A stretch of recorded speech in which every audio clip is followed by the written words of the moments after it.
In this video, I'm going to teach you how to get off Instacart waitlist. So right here, we can find the Instacart directly onto your browser.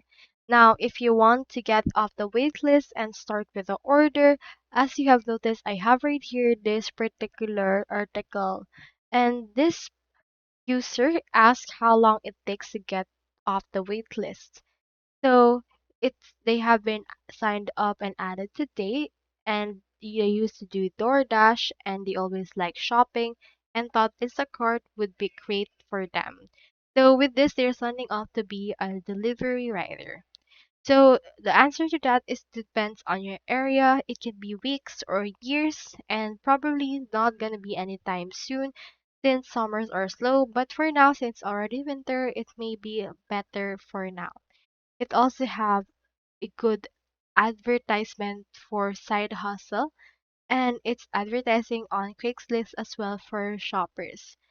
Back then, there was zero wait list, and in just 4 days they will be able to get their actual card for that.